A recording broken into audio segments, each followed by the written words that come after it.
bien lo decía Kleider, el tema de hoy es cómo desarrollar la fraternidad.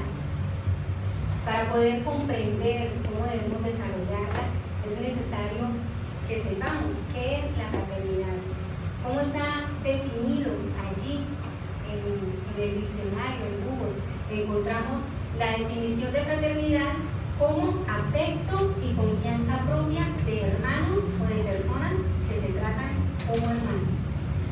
Vemos allí que nos dice de personas que se tratan como hermanos, es decir, no es necesario que haya un lazo sanguíneo para poder ser fraterno. Podemos ser fraternos con aquellas personas que no hacen parte de nuestro núcleo familiar, con aquellas personas con las que nos relacionamos diariamente.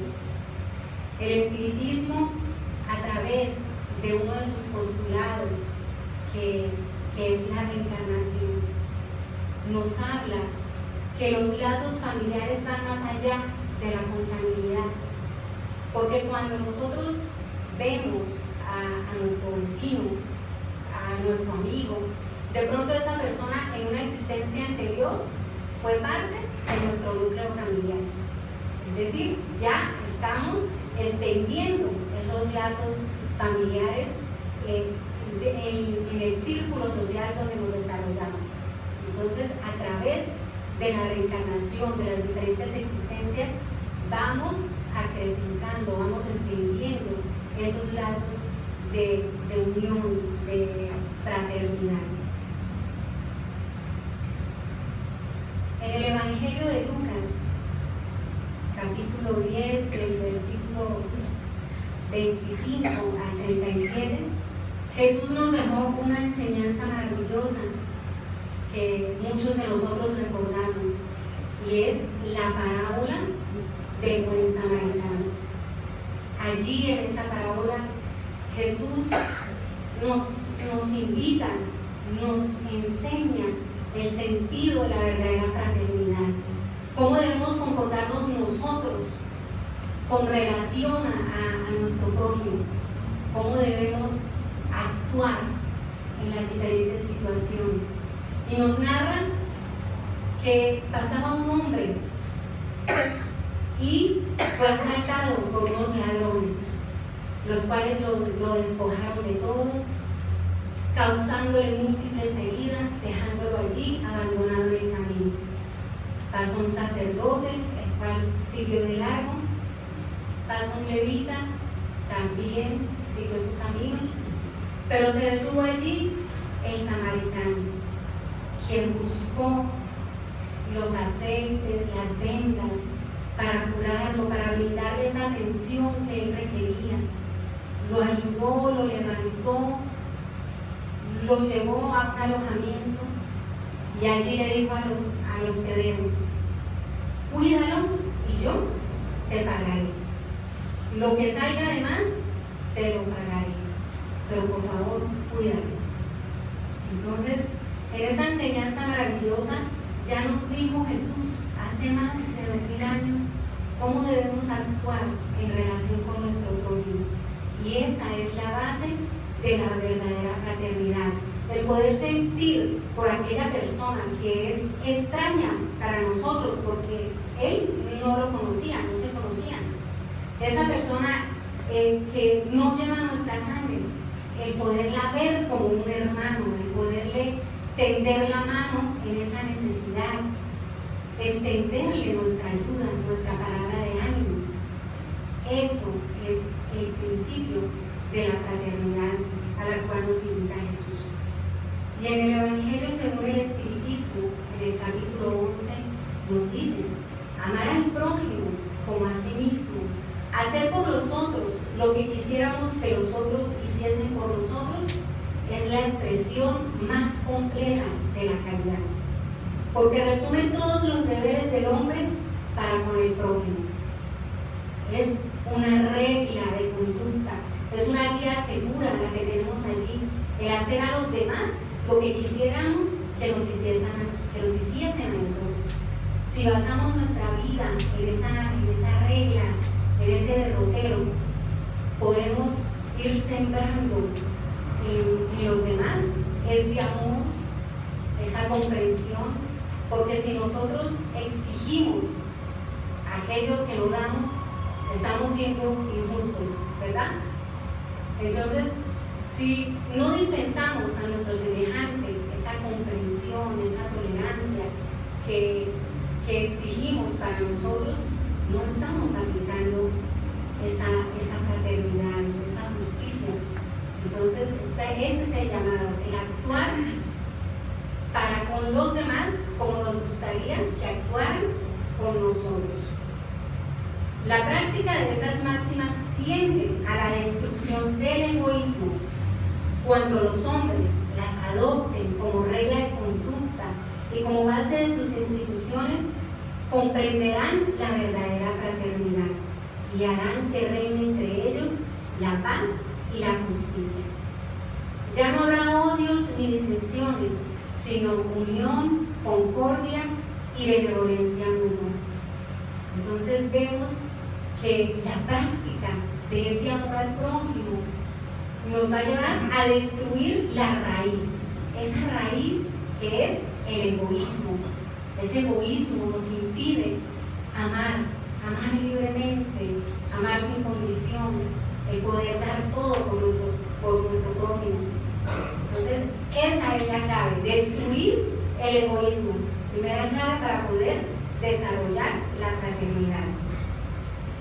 Entonces, Allan Kardec, en la cuestión 917, pregunta a los espíritus guías de la humanidad: ¿cuál es el medio de destruir el egoísmo?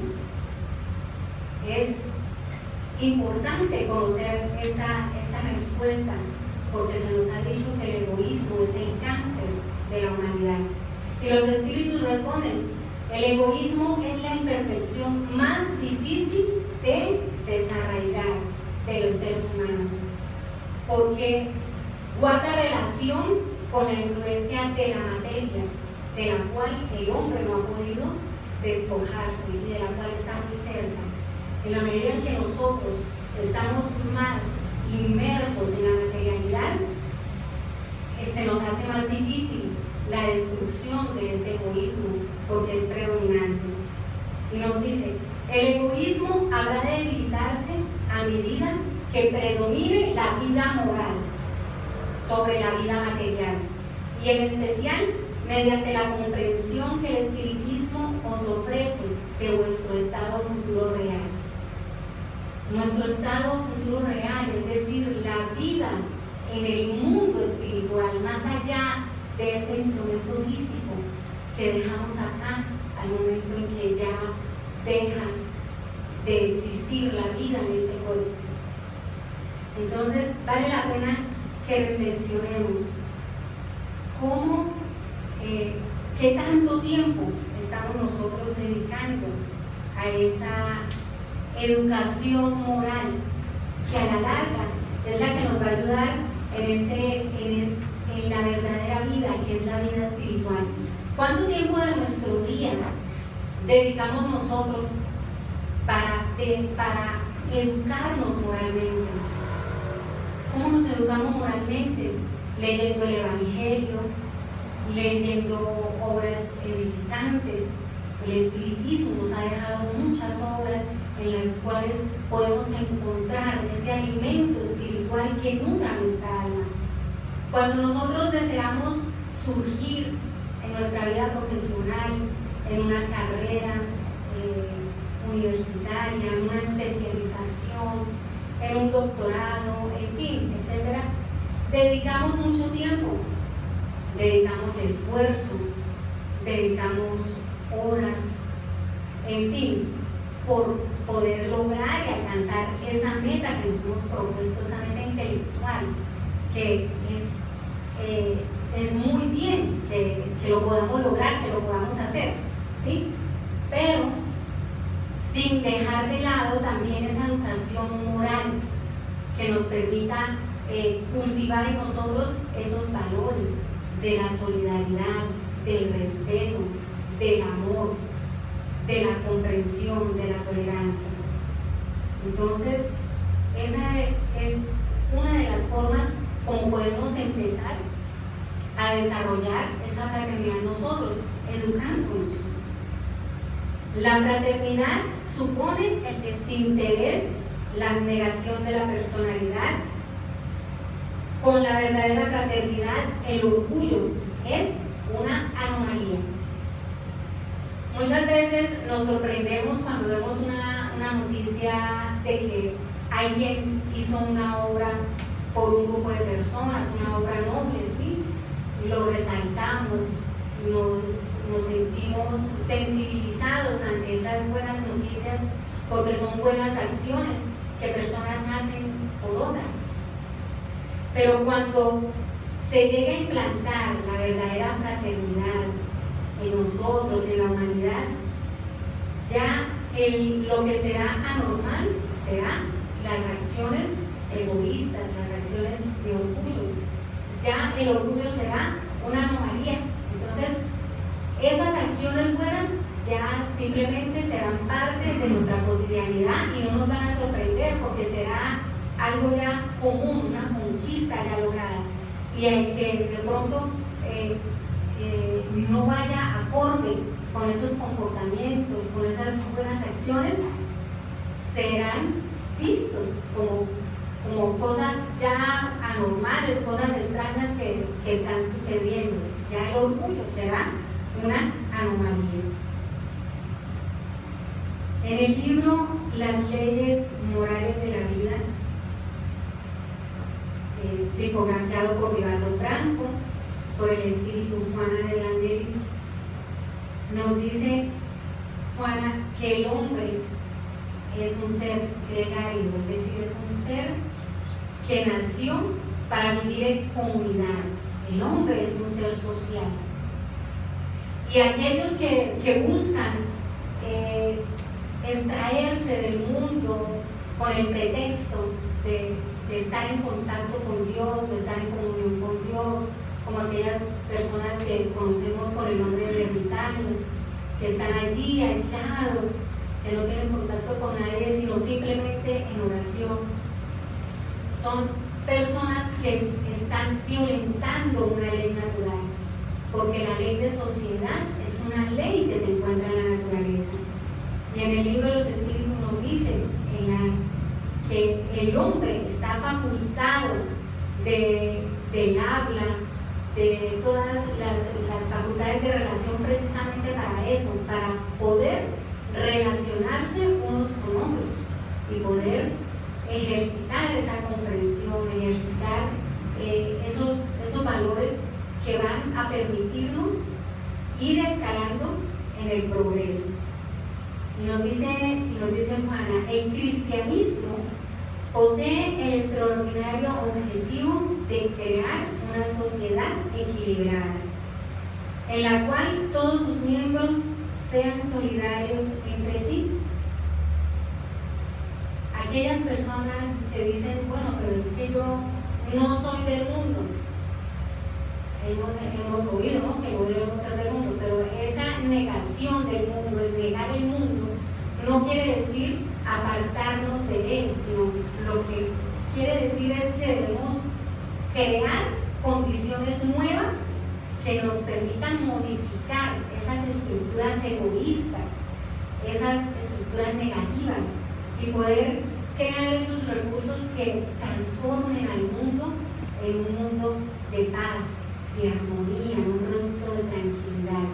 Entonces, no es que porque no soy del mundo, entonces me aíslo, no me relaciono con nadie, no, si aquella persona de pronto está equivocada, no la volteo a mirar porque sí, no, es por el contrario, brindar la ayuda que la persona necesita y poder ejercitar ese sentimiento de solidaridad. La vivencia cristiana se caracteriza por el clima de convivencia social en un régimen de fraternidad, en el cual todos se ayudan y se socorren, dirimiendo dificultades y solucionando problemas. Nos dice Juana, vivir con el Cristo es también vivir con el prójimo, pese a las imperfecciones que tenga, no pretendiendo nosotros ser fiscales ni tratar de corregir a aquellas personas que de pronto están equivocadas, no, sino apoyándolo con nuestra bondad, inspirándolo a ese despertar de conciencia y a esa transformación voluntaria, porque cuando nosotros nos transformamos, estamos siendo ejemplo para alguien más que está allí observando. Entonces, de pronto la persona dice, ay, cómo ha cambiado, cómo ha mejorado, y se motiva a hacer lo mismo. Me gustaría también cambiar, también poder ayudar a otras personas. Entonces, se va dando ese cambio general, empieza como un cambio individual que se va generalizando. Y Jesús fue el máximo ejemplo. Jesús nos dio el ejemplo.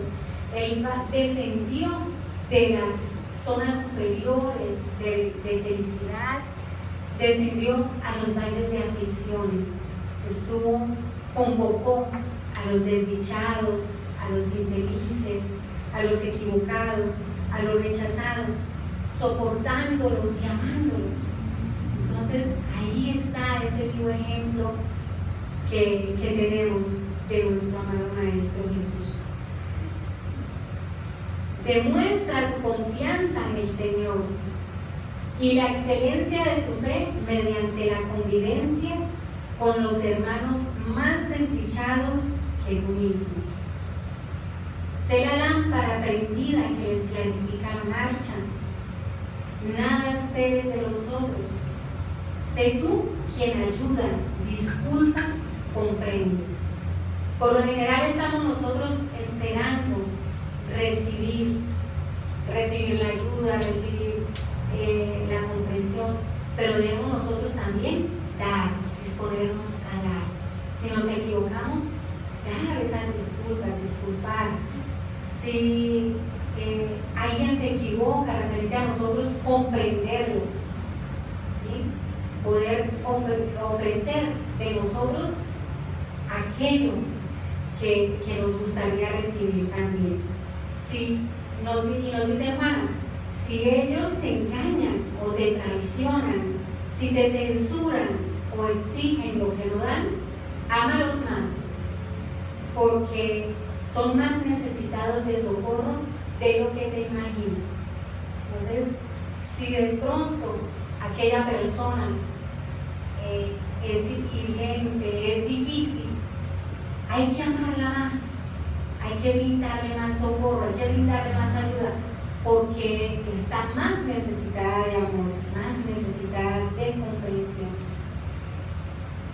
Si consigues convivir pacíficamente con los amigos difíciles y los conviertes en tus compañeros, habrás logrado el éxito, porque Jesús en tu corazón estará siempre reflejado en el trato, en el intercambio social con los que te buscan y con los cuales asciendes en la dirección de Dios.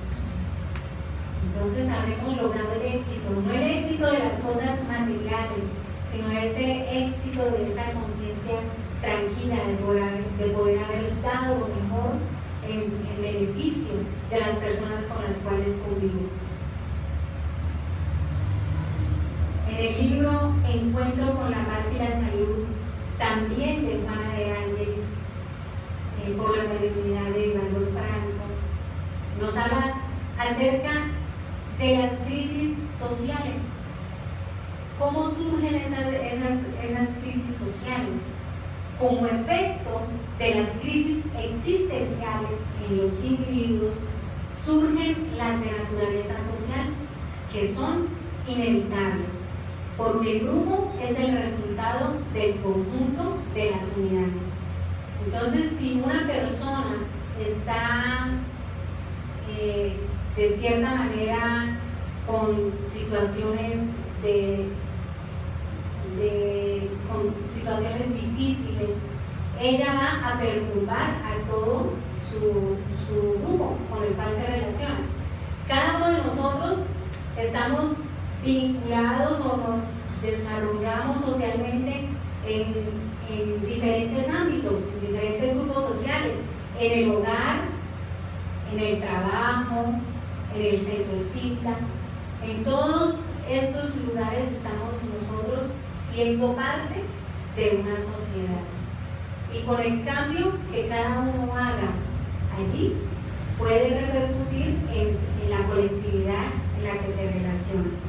Y nos dice Juana que el ser humano debe racionalizar sus ambiciones y que sean racionalizadas en el sentido de orientarlas a unas ambiciones de naturaleza espiritual, porque esas son las que no son efímeras, son las que van a trascender realmente cuando lleguemos allí a la espiritualidad, y son de carácter permanente, porque van a quedar allí forjadas en nosotros, en nuestro ser, en nuestra realidad espiritual.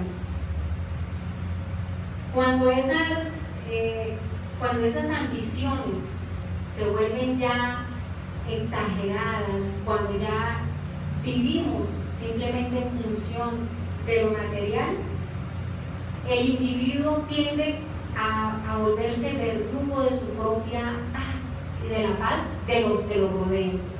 Y también empieza a vulnerar los derechos de su prójimo, porque simplemente le importa conseguir lo que él necesita, lo que para él es importante. De ahí surge entonces esa crisis social. Entonces se hacen presentes las crisis económicas, que también es algo difícil de afrontar. Esas crisis económicas, cuando empiezan esas luchas de poderes y el más fuerte desea aprovecharse del más débil y buscar siempre la ventaja sin importar nada más. Para que las crisis sean superadas sin que se conviertan en luchas destructivas, necesitan de la decisión, que equivale a un ideal como meta, que se organice en función del bienestar general, del servicio a favor de los demás. Entonces, cuando surge una crisis, llega un punto en que ya las personas que están siendo sometidas se rebelan ante esa situación, porque ya no soportan más, y surgen las luchas que muchas veces van desencadenándose en guerras, en situaciones dolorosas, en sufrimientos, porque en la vida no todo es horizontal, no todo es simplemente en una misma dirección. Hay altibajos, hay crisis, hay cosas positivas, son pasos necesarios para la evolución, para el progreso. Sustentada por ese objetivo, se vuelve dinámica, ¿sí? La crisis se vuelve dinámica y procedente, porque es portadora de vitalidad creativa, al convocar a los ciudadanos a una toma de conciencia que produzca frutos sazonados de progreso para todos, de fraternidad general, de desarrollo artístico, moral, cultural, espiritual. Entonces, después de la tormenta viene la calma. Después de esas crisis sociales se llegan a poder que se establezcan los derechos, la igualdad, la justicia. Entonces, no fue algo negativo, sino algo necesario para que la sociedad progresara en esos ámbitos. Y nos dice Juana, en esas crisis, en tales casos, dejan de ser fenómenos perturbadores para transformarse en un cambio tan necesario como postergado. Su momento crítico ocurre cuando se sustituyen las luchas de clase por la identificación de propósitos que culminan en el entendimiento fraternal de las masas. A eso es a donde llega, al entendimiento fraternal, el poder comprender que todos somos parte de una sociedad, todos tenemos derechos, todos tenemos deberes y que debemos cumplirlos para poder vivir en armonía, para poder lograr esa comprensión. En el libro Horizontes Educativos para el Alma, Colombia Montoya de Martínez nos habla acerca de la fraternidad y el progreso. Y nos dice que el espiritismo, además de regalarnos esas explicaciones acerca de los fenómenos, acerca de la mediunidad, nos esclarece en torno a las consecuencias ético-morales. Y por eso es que nosotros nos motivamos a hacer esa reforma íntima, a hacer ese cambio en cada uno de nosotros, porque vamos comprendiendo que somos sembradores y que todo lo que nos acontece es simplemente la cosecha de aquello que ya sembramos. Entonces no es que suframos porque sí, porque tiene que pasar esta prueba, sí, como muchas veces hemos escuchado en otras doctrinas. No, que usted porque está viviendo esto, no, porque Dios quiere probarlo, simplemente. No, hay unas causas, estamos inmersos en la ley de causa y efecto, que nos dice que todo aquello que nosotros hacemos tiene una consecuencia. Si aquello que yo hago es bueno, tiene una consecuencia positiva. Pero si por el contrario fue algo que causó daño, esa consecuencia negativa también me va a alcanzar. Somos responsables. Y eso es lo bonito del espiritismo. Nos da ese despertar de conciencia, de poder comprender que somos nosotros los forjadores de nuestro destino con nuestras actitudes, con nuestras acciones, con todo lo que nosotros realizamos. Los elementos morales que amplifica y fecunda el saber espiritista representan escalones de ascensión conciencial que nos conducen a identificar la virtud de la fraternidad, no solamente como un mandato evangélico expuesto en el Decálogo, sino como una resultante concreta del crecimiento del sentido de amor y caridad hacia el prójimo, que el espiritismo nos facilita cultivar con razonamiento y comprensión lógica. Entonces es gracias al espiritismo que nosotros podemos comprender que si estoy conviviendo con esa persona difícil, que es parte de mi núcleo familiar, es porque precisamente necesitamos dirimir esas diferencias, esas dificultades, poder limar esas asperezas, porque si estamos en un mismo núcleo familiar y no nos llevamos bien, es porque necesitamos perdonarnos, porque vienen de otras existencias esas relaciones negativas, esos conflictos del ayer vienen a ser superados en el hoy a través de las familias, de la oportunidad que nos brinda Dios de poder nacer en una familia y poder reparar las diferentes situaciones de daño que hayamos causado y lograr esa fraternidad, ese amor, el poder lograr perdonarnos y salir adelante.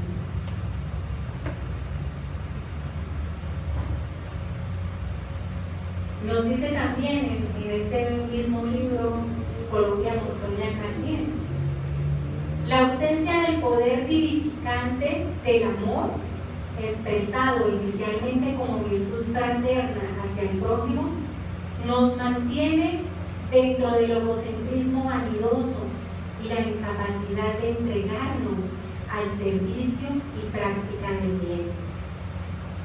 Por lo tanto, la confraternización, que significa un lazo de vinculación con otros, es una actitud recelosa para quienes aún no abrieron sus sentimientos al exterior. Esa ausencia de amor es la que nos mantiene en ese egocentrismo que consiste en darle más valor a nuestras opiniones que a las opiniones de las personas que nos rodean, de las que nos relacionamos. Son sentimientos de grandeza, el creernos más que el otro, el creernos más hábiles en esto o en aquella profesión. Es una distorsión de la realidad que se ajusta a la percepción de grandiosidad que tiene esa persona egocéntrica. Es una falta de empatía con los demás, una falta de ponerse en el lugar de los otros, y tiene dificultad para poder manifestar sentimientos y emociones por estar siempre centrado en sus propios sentimientos y en sus propias emociones. Entonces es esa importancia exagerada que se da a la propia personalidad, ese egocentrismo que impide que se genere esa virtud fraterna, ese relacionamiento sincero para con los demás.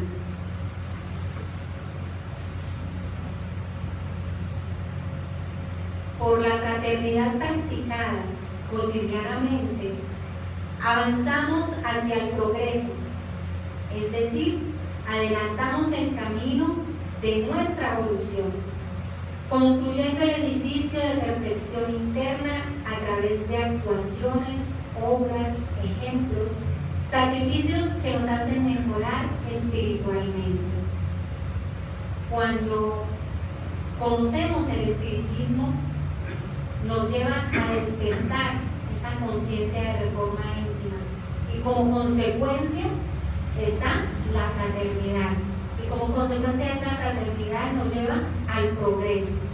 Entonces, espiritismo, fraternidad y progreso, tres pasos para poder alcanzar esa evolución que tanto necesitamos y poder mejorar espiritualmente. Para lograr establecer en nosotros el sentimiento fraternal, es indispensable liberarnos del egoísmo y aprender a entregar nuestros afectos nobles sin solicitudes de retribución, es decir, dar sin esperar nada a cambio. La fraternidad nace del ideal de sentirnos como hermanos.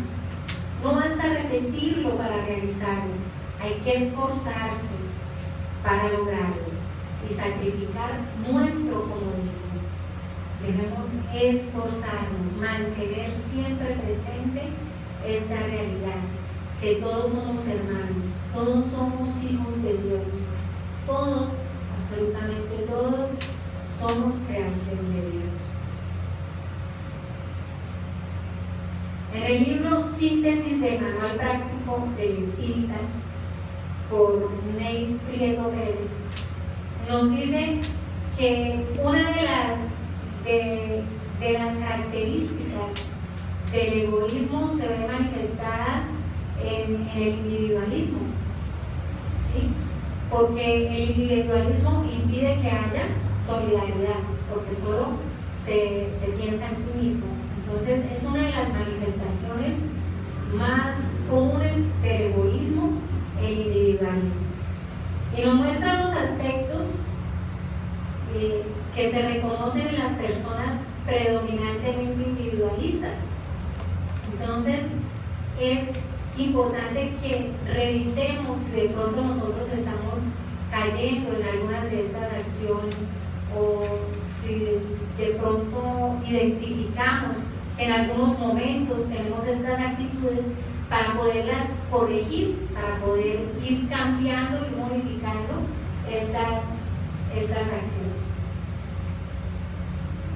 Entonces nos dice, sus opiniones o puntos de vista son siempre los correctos y son los que deben prevalecer sobre los de los demás. Entonces, si alguna vez hemos caído o estamos cayendo en no darle valor a la opinión de nosotros, pensando siempre que nosotros estamos en lo correcto, estamos fallando.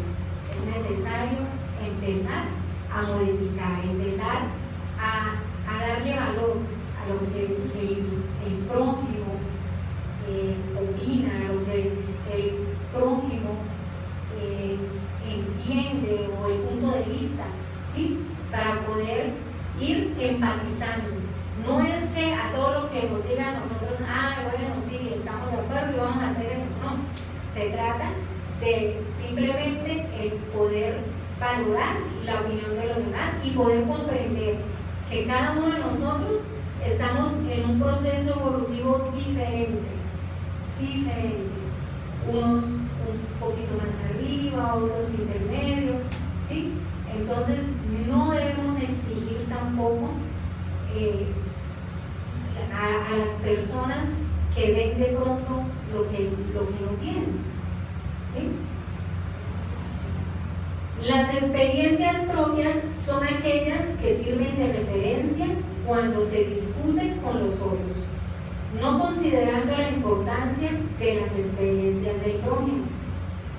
Entonces, aquellas personas que siempre se ponen de ejemplo, que solo ven importante aquellas situaciones que ellos viven, ¿sí?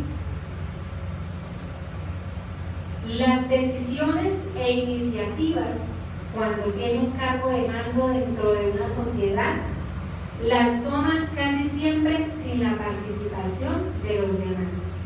Entonces, por ejemplo, en el ámbito laboral se ve mucho que si llega una persona nueva, con ideas nuevas, iniciativas, aportes para poder de pronto modificar ciertos procesos, ya el jefe allí ya de pronto se siente incómodo por esa situación.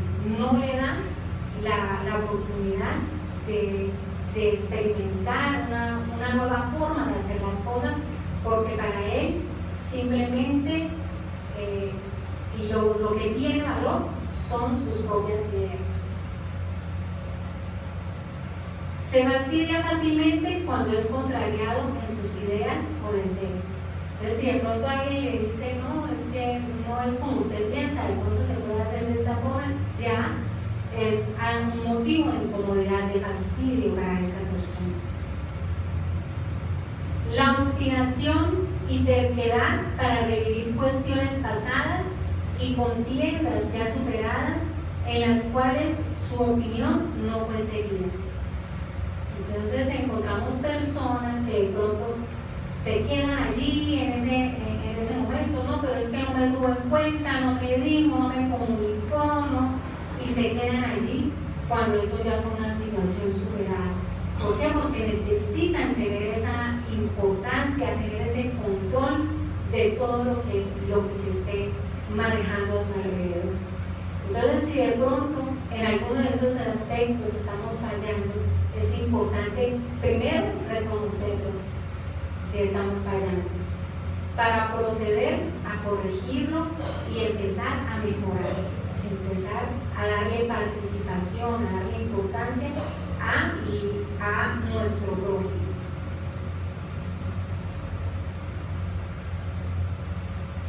Y para terminar, quise traer la historia que encontramos en el libro Ave Luz por el espíritu Shaolin, de ese momento en que Jesús habla con sus discípulos y habla con Santiago. Santiago cuestiona al maestro, le dice: maestro, tengo una gran preocupación es acerca de la fraternidad, porque con tantas situaciones, tantas dificultades que se nos presentan en el camino, ¿cómo podemos aplicar la fraternidad? ¿Podrías hablarnos de este tema tan importante, maestro? Y Jesús, contemplándolo dulcemente, le dice con significativa propiedad: Santiago, la fraternidad es una fuerza que universaliza al amor. La tierra aún no la conoce en su profundidad. Nosotros traemos las simientes de la fraternidad pura, pero no siempre esas semillas nacerán en el momento apropiado. Cuando el hombre sienta las necesidades de los otros como propias, cuando la caridad sea el deber, sea ese placer constante, cuando exista el perdón entre ellos, entre los seres humanos, cuando el amor sea indispensable para alimentar el espíritu, se aproxima la fraternidad.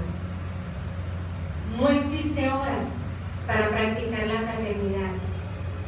Santiago, el momento es ahora. Todo momento es momento de ser feliz. Puede ser fraterno con toda clase de ofensores, pues es un sentimiento que no apoya la perversidad ni alimenta la ignorancia. Es fuerza de Dios que deja en quien la recibe una luz agradable en el corazón, como una gota de esperanza y de paz. Deja en quien la transmite un bienestar indecible que nos promete la riqueza de la alegría y de la felicidad. Puedes, si fuera el caso, corregir a alguien envuelto en la fraternidad. Ella es el amor en la dimensión divina, y de ese modo el ignorante aprenderá la verdad con más precisión y el entendimiento tocará su íntimo con mayor facilidad.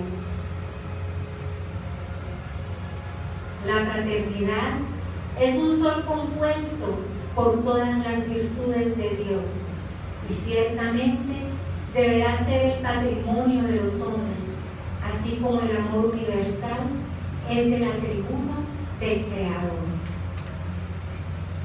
Hablo a todos los que me escuchan. Son palabras de Jesús. La fraternidad tendrá que unir a los pueblos para que ellos levanten una sola bandera en la tierra, aquella que olvidó todo para solamente amar. Esa es la invitación que nos hace Jesús.